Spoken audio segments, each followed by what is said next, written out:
walinikaba na wakaniziba pua na kitambaa chenye madawa ya kulevya. Nikapoteza fahamu kabisa. Kisha wakaniibia gari.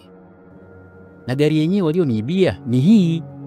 Nitaka nimlipie mdogo wako ada yote ili kusiwe na usumbufu tena kuhusu mambo ya ada. Usije ukakanyaga tena kwenye nyumba. Ondoka bwana. Sihitaji kero ndani ya nyumba. Samahani bro. Naomba unisaidie. Nimesema ondoka. Mimi naona mguu safari umechachamaa sana. Kwa nini tusiendelee kufuatilia pension ili hiyo pesa itusaidie katika matibabu yako? Mzee Mundela, kiasi cha pesa unachohitaji ni kikubwa sana. Hivyo ningependa unifuate kama utajali. Na hii hapa fungu la 10. Tunza.